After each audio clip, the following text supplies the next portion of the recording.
Então nós temos meditado toda quinta-feira, de forma presencial, agora de forma remota, né? Pelo Facebook, né?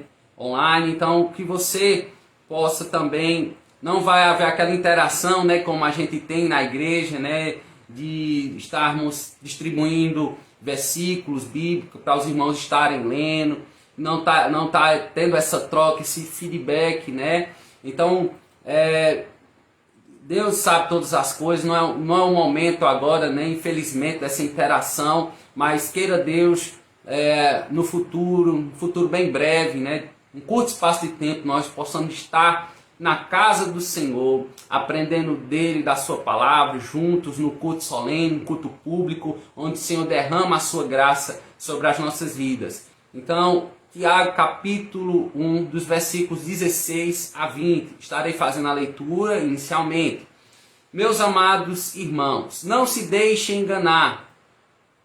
Toda boa dádiva e todo dom perfeito vem do alto, descendo do Pai das luzes, que não muda como sombras inconstantes. Por sua decisão, ele nos gerou pela palavra da verdade, a fim de sermos como os primeiros frutos de tudo o que ele criou.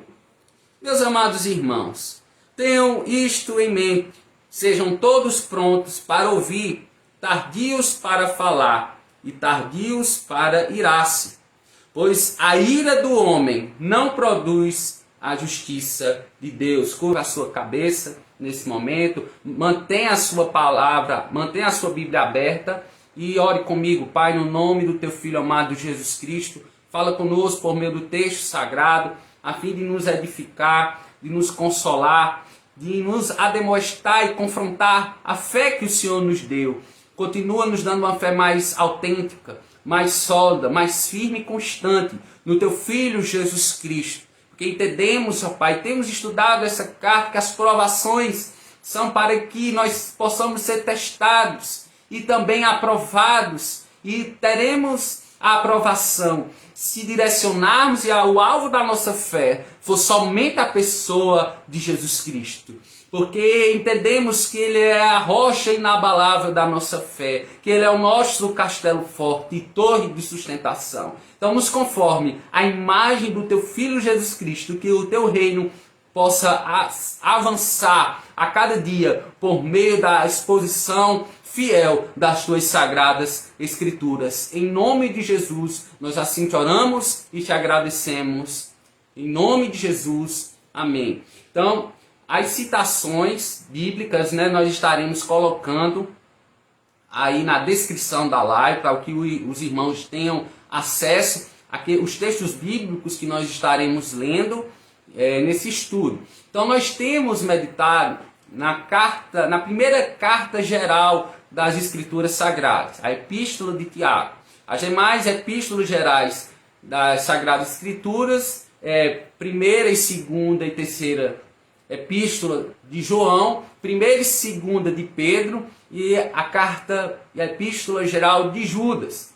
Então essa carta ela foi direcionada se nós observarmos capítulo 1, versículo 1, Tiago, servo de Deus e do Senhor Jesus Cristo, a 12 tribos dispersas entre as nações. Então aqui está se falando o público-alvo, as igrejas, as nações da dispersação, provavelmente porque estavam num contexto de perseguição e elas foram dispersas. Então Tiago tem um cunho geral, diferentemente de cartas específicas. Podemos citar a carta de Paulo aos Filipenses, carta de Paulo aos Colossenses, direcionada a uma igreja específica. Aqui, diferentemente, é um contexto geral, abrange todas as igrejas e as nações circunvizinhas de Jerusalém. Então Tiago era um pastor, um presbítero na igreja em Jerusalém, e ele encaminha esta carta trazendo conselhos práticos. Então Tiago é considerado o livro de Provérbios do Novo Testamento. Então ele tem assuntos de uma teologia prática, comum, uma teologia pública. Então Tiago traz esses ensinamentos sábios para as nossas vidas. E nós temos meditado em algo interessante. Nós estamos vivenciando aqui na cidade, na igreja do Betel Brasileiro em Serrita, que é a restauração, que é a revitalização da obra do Senhor neste lugar. Cremos assim. Então, o tema geral, a grande ideia que nós temos pensado e refletido é: uma igreja restaurada é uma igreja fortalecida. Vou repetir novamente. Uma igreja restaurada é uma igreja fortalecida. Então nós também podemos questionar e indagar. Uma igreja restaurada é fortalecida de que maneira? E nós presencialmente podemos estudar inicialmente, a primeira resposta a uma igreja restaurada e fortalecida, de que maneira? Uma primeira resposta, à luz das Escrituras, nós podemos dizer que é por meio das provações. E de que forma? Então nós vimos o capítulo 1, dos versículos 1 a 16. Então, nós entendemos que uma igreja fortalecida, ela vai ser fortalecida por meio das provações. Basta, em primeiro lugar, que nós entendamos o propósito, o objetivo das provações. Nós vimos isso em estudos passados, não negando as provações, mas nós devemos fazer as pazes, nós devemos abraçar as provações. E um terceiro tópico é compreendendo a raiz das tentações, que nós vimos por último, com a missionária Nilda, dos versículos 13 a 16.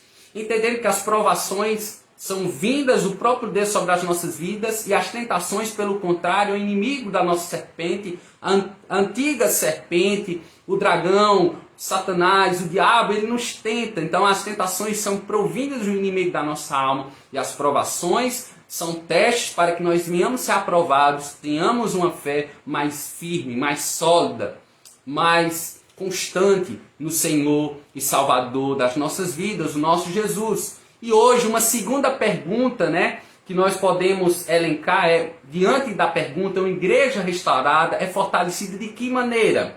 Uma segunda resposta é por meio da sabedoria celestial.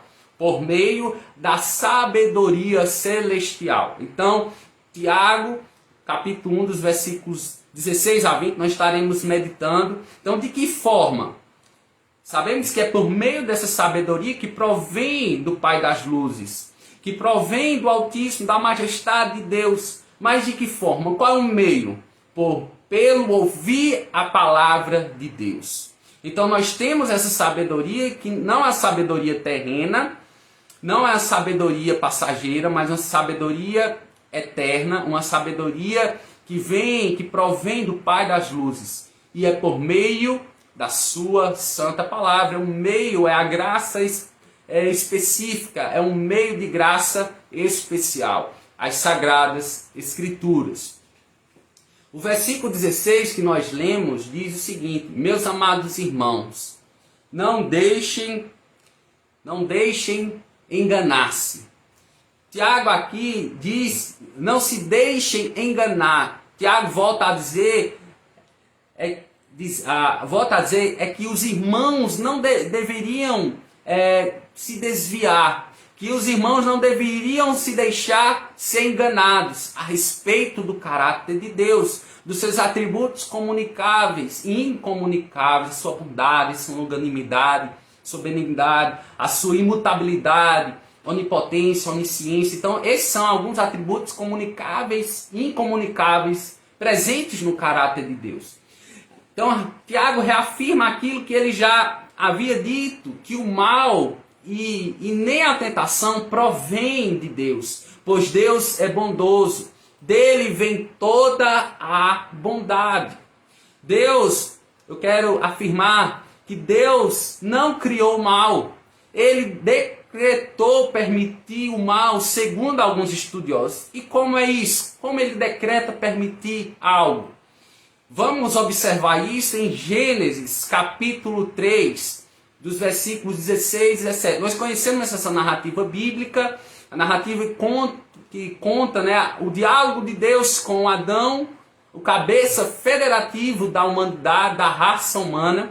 E Deus, Ele ordena a Adão, veja a ordenança de Deus a Adão: coma livremente de qualquer árvore do jardim, mas não coma da árvore do conhecimento do bem e do mal, porque no dia que dela comer, certamente você morrerá. Observamos aí o decreto de Deus. No seu santo conselho, ele decreta todas as coisas por intermédio da sua vontade. Foi a mesma, nós podemos fazer uma analogia aqui, a criação de todas as coisas. Deus disse: haja luz, e houve luz. Haja porção seca, haja a separação das águas de baixo, o firmamento das águas de baixo para as águas de cima. O homem, como coroa da sua criação. Então, os animais, Deus agindo poderosamente, criando todas as coisas prontas, perfeitas, em plena harmonia e em comunhão. Mas sabemos que o homem, ele foi tentado pela serpente, Satanás, caindo em tentação e pecando.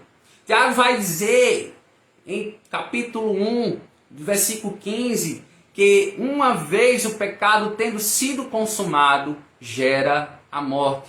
Então a malignidade, o mal, o pecado, ele entra justamente na raça humana devido à desobediência do homem, sendo engodado, sendo enganado astutamente, por Satanás. Então o mal entra sorrateiramente por intermédio da desobediência de Adão, sendo o agente, o cabeça federativo da humanidade na época. E com isso entrou a culpa, nós herdamos a culpa pelo pecado de Adão, o pecado original. Nós também somos corrompidos pelo pecado, o pecado pessoal e o pecado sistemático. Aquilo que nós fazemos, a parábola do bom semeador, do semeador, que foi a semear. Para que nós possamos entender que tudo que nós fazemos, as coisas boas e ruins que nós fazemos, elas vão interferir drasticamente ou negativamente na vida dos outros, ou positivamente. Nós teremos bênção ou maldição na vida uns dos outros. Então, o mal, o pecado, ele entra pela desobediência na raça humana. Deus não tenta ninguém, a Bíblia vai dizer, pois odeia o pecado e o mal. Vamos observar isso, se nós abrirmos as nossas Bíblias, no livro de Provérbios, o capítulo 6, os versículos 17 a 19, diz o seguinte: há 6 coisas que o Senhor odeia, 7 coisas que ele detesta: olhos altivos, língua mentirosa, mãos que derramam sangue inocente, coração que traça planos perversos, pés que se apressam para fazer o mal, a testemunha falsa que espalha mentiras e aquele que provoca discórdia entre os irmãos. Então aqui nós temos a concupiscência da carne, nesse provérbio nós observamos a concupiscência da carne, a concupiscência dos olhos, a soberba da vida e toda a malignidade que há em errar o alvo, o mal em si entrou, sorrateiramente pela a desobediência dos nossos primeiros pais. O escritor aos Hebreus, capítulo 1, versículo 9, afirma que o Senhor Deus amas a justiça e odeias a iniquidade. Ele odeia o pecado, ele odeia a transgressão e a iniquidade. Por isso Deus, o teu Deus, diz o escritor, escolheu-te dentre os teus companheiros, ungindo-te com óleo de alegria, que está se referindo à pessoa de Jesus Cristo, o ungido de Deus, o escolhido de Deus. Então, somente por meio de Jesus, ele é um antídoto, ele é a solução para o pecado. Ele nos lava com sua justiça perfeita e nos faz mais brancos do que a neve, nos tirando toda sujeira, toda impureza do pecado e da injustiça que há em nós. Nós estávamos, a Bíblia vai dizer que nós estávamos debaixo da ira de Deus, mas Jesus foi esse que nos resgatou do império das trevas, da ira vindoura de Deus, satisfazendo a justiça perfeita na cruz do Calvário de Deus. Se nós observarmos também, é interessante notar o que R.S. Sproul, né, teólogo falecido, servo de Deus, homem de Deus, falecido em 2017, é salutar nós observarmos o que ele vai dizer sobre essa questão da justiça de Deus. Ele diz o seguinte: quando Deus age, ele sempre faz o que é correto. Em outras palavras, Deus sempre faz aquilo que se conforma com sua justiça. Na Bíblia, a justiça é distinguida de misericórdia e graça. Eu costumava dizer aos meus alunos que nunca pedissem a Deus que fizessem justiça, porque eles mesmos poderiam tê-la. Se tivéssemos de se tratar de acordo com a justiça de Deus, todos pereceríamos. Essa é a razão porque quando nós nos apresentamos diante de Deus, apelamos que Ele nos trate de acordo com a sua misericórdia e sua graça. O versículo 16 é interessante, né? Então Deus, Ele não nos olha segundo a nossa injustiça, mas Ele olha para nós por meio de Jesus, por meio da sua misericórdia e da sua compaixão. O livro de Lamentações vai dizer: as misericórdias do Senhor são a causa de não sermos consumidos. Grande é a sua fidelidade. Então observe aí o versículo 16, vimos com a missionária Nida, que aqui pode ser uma conclusão dos versos anteriores, né, se referindo ao verso 15, os versos anteriores, ou pode estar ligado ao contexto posterior. Hoje iremos seguir ligando esse argumento do versículo 16 aos versículos posteriores. O versículo 17, que é desenvolvido posteriormente. Então observem aí na sua Bíblia, o versículo 17, Tiago vai afirmar para aqueles irmãos que estavam dispersos em Jerusalém que toda boa dádiva e todo dom perfeito vem do alto, descendo do Pai das luzes, que não muda como sombras inconstantes. Podemos pensar, meus irmãos, aqui sobre a vida. A vida é uma benese. A vida, o simples ato de nós estarmos respirando aqui é uma dádiva de Deus. Irmãos, tudo que é de boa fama, tudo que merece louvor, vem do Senhor. Acompanhando a isso, todo dom perfeito vem do Senhor.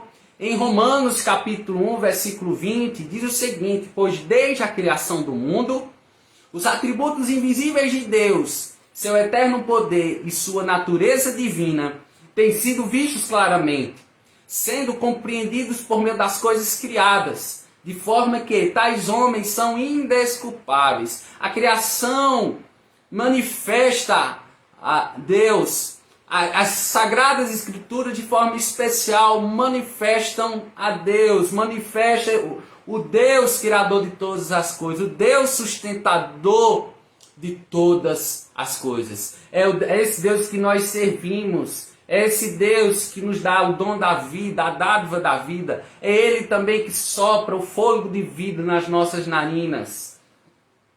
O Senhor aqui é chamado, percebam, interessante, o Pai das luzes, que se revelou por meio de sua revelação geral e especificamente por meio das suas sagradas escrituras. Alguém disse o seguinte: nós adoramos não as luzes, mas o Pai das luzes. Essa pessoa pediu para nós considerarmos algumas das luzes das quais Deus é o Pai. A luz do sol, por exemplo, a luz da lua, a luz das estrelas, das constelações. E observamos que a luz da verdade é as Sagradas Escrituras. Esta nos dá a luz do conhecimento. Nós temos a luz da verdade na Bíblia. Uma luz que ilumina em lugar escuro. E no Salvador, a luz do mundo, querido Filho do Pai das luzes. Nossa mente era corrompida, mas Deus, Ele resplandece a luz de Cristo na nossa mente, tirando toda escuridão, tirando toda corrupção, tirando tudo aquilo que não pertence a Ele, mas Ele ilumina-nos com a luz de Cristo, para nós sermos esses postes, estes luzeiros, aonde estivermos, com a planta dos nossos pés fincadas. Então que nós venhamos dizer não somente que cremos em Cristo, mas que nós nos comprometemos com este Evangelho. Amém, meus amados irmãos?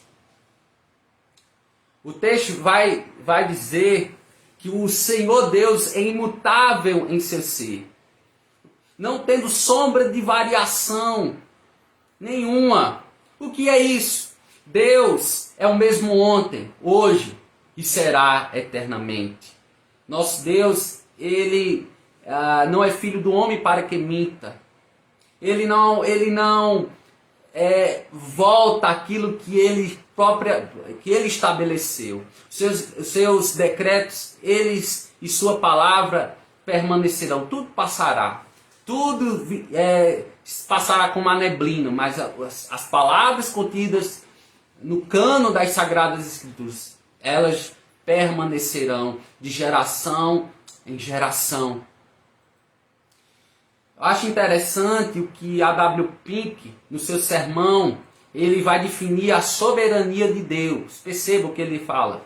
Pode-se definir a soberania de Deus como exercício da sua supremacia, sendo infinitamente elevado acima da mais alta, elevada criatura. Ele é o Altíssimo, Senhor dos céus e da terra, não sujeito a ninguém, não influenciado por nada, absolutamente independente. Deus age como lhe apraz, somente como lhe apraz, sempre como lhe apraz. Ele é soberano, meu amado irmão.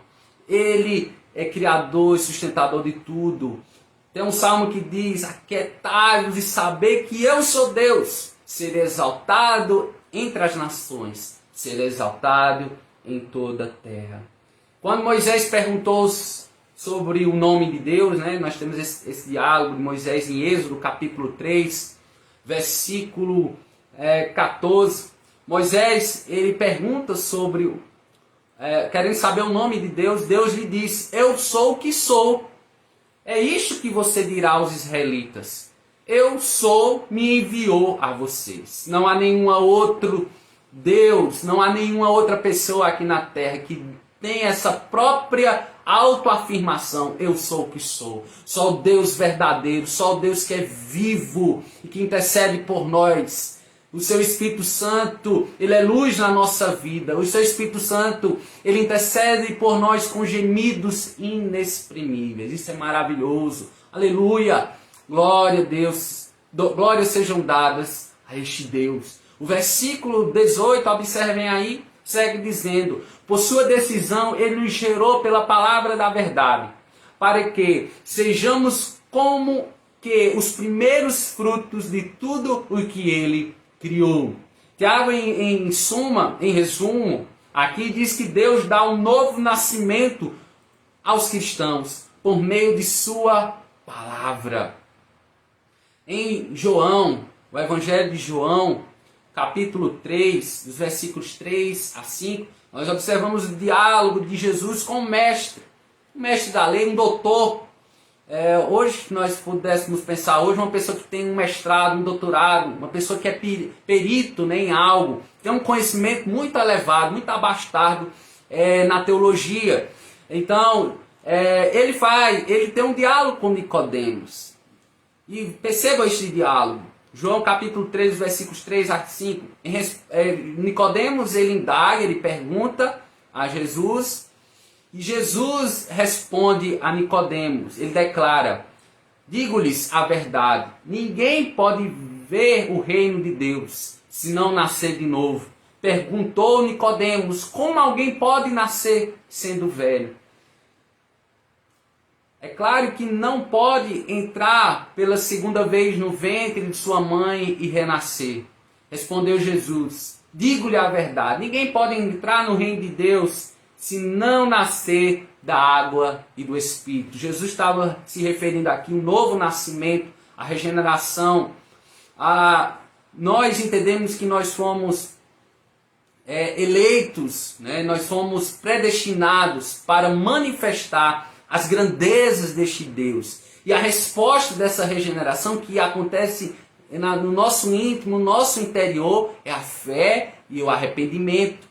Paulo vai dizer em Efésios, capítulo 2, versículo 8, 9, vai dizer que pela graça salvos mediante a fé, isso não vem de vós, é dom de Deus, não de obras, para que ninguém se glorie. Então a graça é o favor imerecido de Deus, a fé é dada por Deus a nós, o arrependimento, o quebrantamento, o arrependimento é nos dado de forma copiosa e abundante para que nós possamos responder este novo nascimento. Nicodemos ele não compreendeu que se fazia necessário ele nascer de novo, nascer agora, ser recriado, ser uma nova criação. Segunda carta aos Coríntios, capítulo 5, versículo 17, diz que não devemos viver mais como na nossa velha natureza, eu estou parafraseando, mas que nós possamos viver agora em novidade de vida, sendo novas criaturas. As coisas velhas já passaram, né? Diz que tudo se fez novo. Então, Deus, ele cria o mundo pelo poder da sua palavra. E segundo alguns estudiosos, ele usou mais poder para nos trazer de volta à vida, nos recriar, nos gerar, nos fazer novas criaturas. Segundo alguns estudiosos, ele se utiliza de mais poder ainda, porque ele cria tudo do nada, vamos pensar, né? Ex nihilo, essa expressão latina, né? Ex nihilo, do nada, mas agora ele recria alguma massa que está totalmente manchada, mal formada, uma massa, né, que está podre, que está morta. Então ele dá vida novamente, ele sopra o fôlego de vida. Todo cristão, todo regenerado, ele agora é uma nova criatura. Então esse dom perfeito se refere, pelo poder da palavra de Deus, se refere ao novo nascimento. Boa parte dos estudiosos, eles fecham esse assunto no novo nascimento. E aqui se utiliza das expressões palavra da verdade, primeiros frutos. Ou seja, a ideia de Deus gerar esse fruto em nós, um novo nascimento, faz um contraste com a ideia e o desejo de dar luz. Né? Se nós faz um contraste com o capítulo 1, versículo 15, que lá vai dizer que o desejo, né, a cobiça, o desejo pecaminoso dá luz ao pecado. Aqui Deus gera a vida, o pecado gera a morte, e aqui Deus gera a vida, faz nova criação àqueles que estão mortos nos seus delitos e pecados. E o versículo ilustra aqui a graça salvífica de Deus. O versículo 17 ilustra a graça salvífica de Deus para com as pessoas que se arrependem, né? Porque Deus amou o mundo de tal maneira que deu seu Filho unigênito, para que todo aquele que nele crê não pereça, mas tenha a vida eterna. Então se faz necessário crermos em Cristo Jesus para sermos salvos e que possamos ter uma graça salvífica, o favor imerecido de Deus. Irmãos, se por um lado o desejo da nossa carne dá à luz o pecado que gera a morte, Deus gera um novo nascimento, né, como já meditamos, como vimos anteriormente, por intermédio da sua palavra, por meio do Evangelho. Em 1 de Pedro, capítulo 1, versículo 23, diz o seguinte: pois vocês foram regenerados, não de uma semente perecível, mas imperecível, por meio da palavra de Deus, viva e permanente. Gênesis capítulo 3, versículo 15, nós temos a promessa, né, do Messias. O Messias que provinha de Deus, sabemos que é a pessoa de Jesus. Lá vai dizer, porém inimizade entre ti e a tua semente. A semente aqui é uma semente justamente se referindo a Cristo, né? É Ele que é eterno, Ele que não conheceu Ele que venceu a morte, Ele que ressuscitou ao terceiro dia. Então nós somos regenerados em Cristo, nós somos unidos em Cristo, nós somos batizados no corpo de Cristo. Então o batismo com o Espírito Santo é no corpo, nós somos de forma mística unidos com Cristo. Então por isso que nada pode nos arrebatar dos braços de Cristo. Nós estamos, por assim dizer, seguros em Cristo Jesus. esse meio onde nós estamos, durante essa circunstância a qual nós estamos vivendo, muitas vezes vem a tristeza, né? Vem muitas vezes pensamentos, a nossa alma se encontra abatida. A alegria da salvação muitas vezes pode ser removida, mas a segurança de salvação não, porque a segurança está atestada, está ratificada, está comprovada por meio da obra de Cristo na cruz do Calvário. Ele perdoou os nossos pecados e Ele nos sarou de toda e qualquer enfermidade, quer seja física, quer seja espiritual, nos purificando de toda e qualquer injustiça. Versículo 19, vamos dar continuidade? Meus amados irmãos, o texto vai dizer: tenham isto em mente, sejam todos prontos para ouvir, tardios para falar e tardios para irar-se. Tiago aqui nos ensina que devemos pedir a Deus a inteligência, a sabedoria que provém de Deus, a sabedoria que provém do Altíssimo, da majestade, do ser de Deus, que nós devemos estar sempre prontos para ouvir atentamente os detalhes, se colocar à disposição para ouvir, para não se irar com o que a gente vai estar sendo submetido aqui. Nós temos as circunstâncias, situações que vão acontecer nas nossas vidas. Tem uma frase muito interessante que diz o seguinte: o importante não é o que acontece nas nossas vidas, mas como iremos reagir ao que vai acontecer. Porque o que vai acontecer vai ser inevitável, mas que possamos reagir bem à pandemia, que nós possamos reagir bem a essa calamidade. De que forma nós agiremos bem? Clamando ao Senhor. Os meios de graça, as Sagradas Escrituras, é a vida de oração, é o jejum esquecido, são as disciplinas espirituais, são os meios de graça que Deus nos disponibiliza para nós reagirmos bem às calamidades que nós estamos ainda enfrentando e ainda passaremos. Ouvimos muitas palavras, né, durante o dia. Muitas vezes não são palavras boas de se escutar. Muitas vezes são palavras que tiram o nosso domínio próprio. Faz a gente irar-se, faz nós ficarmos magoados, irados, com ressentimento, com raiz de amargura no nosso coração. Então Tiago exortou os crentes no passado, nos exorta hoje os cristãos, nós cristãos, a maneira correta de nós nos comportarmos em meio às provações. Segundo o reverendo pastor Augusto Nicodemos, a exortação de Tiago aqui é uma determinação, é um mandamento da parte do Senhor sobre nós, os cristãos. Pronto significa aqui, né, estarmos prontos. A palavra pronto significa aqui rápido. Daí a ideia de disposição e prontidão de ouvir. Nós devemos estar prontos para ouvir, estar com os ouvidos atentos e rápidos para prestar atenção e ouvirmos. A exemplo disso, narrativa em Atos dos Apóstolos, Cornélio, né, e toda a sua casa diante de Pedro, né, em Atos dos Apóstolos, capítulo 10, versículo 33, diz o seguinte, a narrativa: assim mandei buscar-te imediatamente, e foi bom que tenhas vindo. Agora estamos todos aqui na presença de Deus para ouvir tudo o que o Senhor te mandou dizer-nos.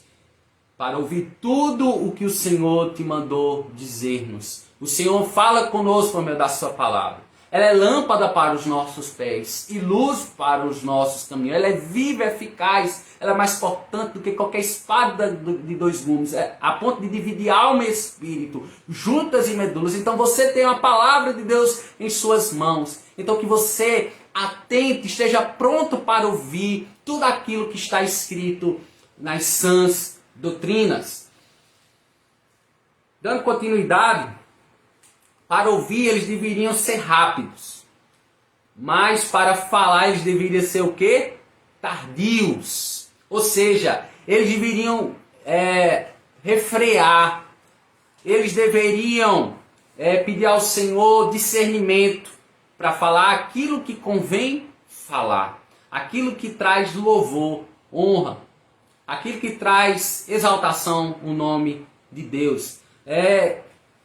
Salmos 32, versículo 9 vai dizer, instruir-te-ei e te ensinar-te-ei o caminho que deve seguir, e sobre as minhas vistas te darei conselho. Aí o versículo vai dizer, não sejais como o cavalo nem a mula, pelos quais com freios e cabrechos são dominados, de outra sorte não te obedecem. Que nós não sejamos como cavalos ou mulas, mas que nós venhamos escutar o Senhor. Que nós sejamos obedientes aos seus mandamentos, os seus decretos, que não são pesados. Amém, meu amado irmão? Então que você seja tardio em falar e rápido, né? E pronto para ouvir.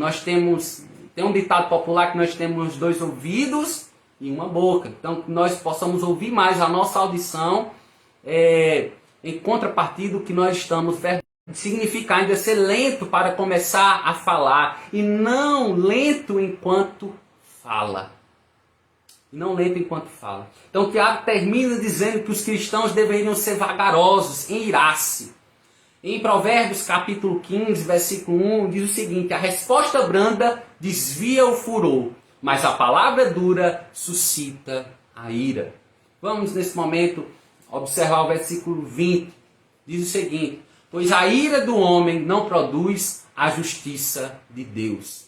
Há um ditado, né, como já observamos, que nós devemos estar mais sujeitos à nossa audição, ouvir mais atentamente. Porque quando nós falamos muito, possa ser que nós possamos ser atropelados por nossa fala. O Tiago vai dizer que a nossa língua é uma chama de fogo. Ela pode colocar o corpo todo em chamas. É um órgão, o menor órgão do corpo, mas pode colocar todo o corpo em pesar, em luto.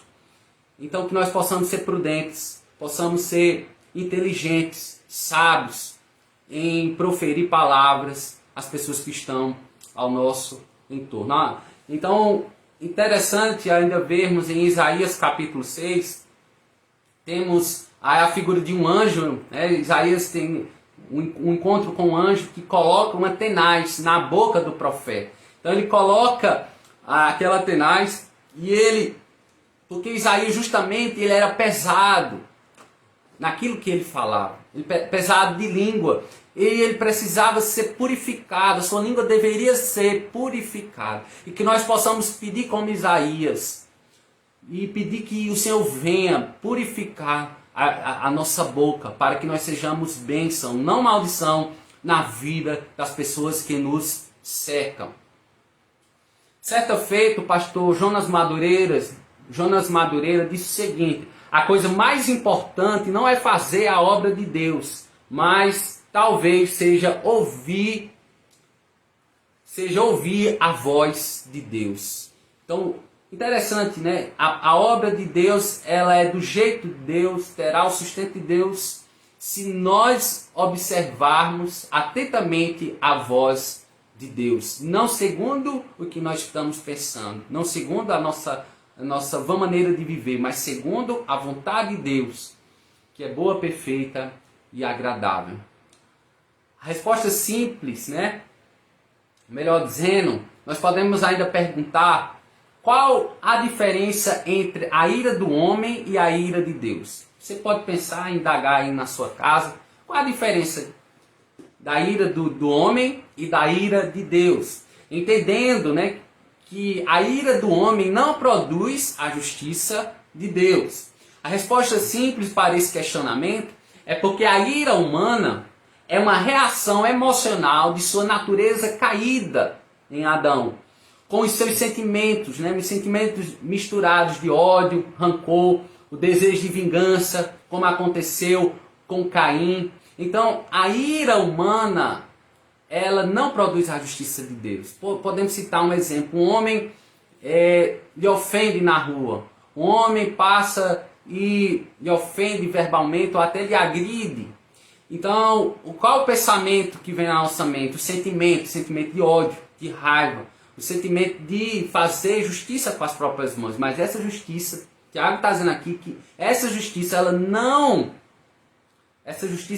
produz a justiça de Deus. A Bíblia vai dizer que a vingança pertence a Deus. Então que você possa pedir ao Senhor: faça-se a tua justiça, com uma oração do Pai Nosso nos ensina que a justiça de Deus ela seja feita tanto na terra como no céu.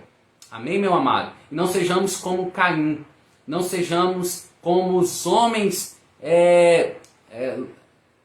Lameque também, que foi pior, né, que foi um dos filhos de Caim, que foi pior do que o seu pai. Que não sejamos como esses homens, mas que nós sejamos prudentes, que nós possamos ser pessoas que nós temos à disposição o domínio próprio, refrear a ira, né, no nosso coração quando ela bater no nosso coração. Pelo contrário, né, em contradição à ira do homem, a ira de Deus é a reação justa e santa contra o pecado e a desobediência do homem, que se manifesta na punição contra o seu pecado.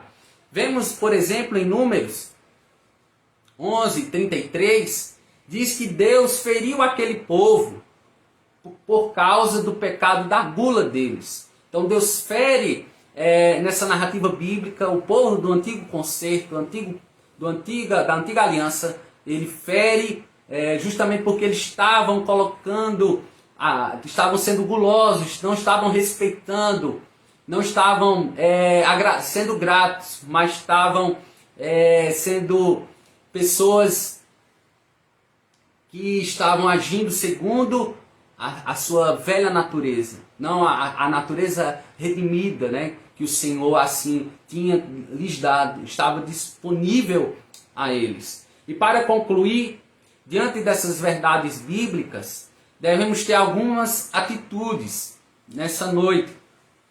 A primeira, ouvir a voz de Deus em meio às provações e aflições de nossa vida. Isso é fácil? Não, meu amado irmão. Porque nos encontramos muitas vezes até cabisbaixos, tristes. Não conseguimos nem verbalizar as situações tão extremas da nossa vida que só Deus para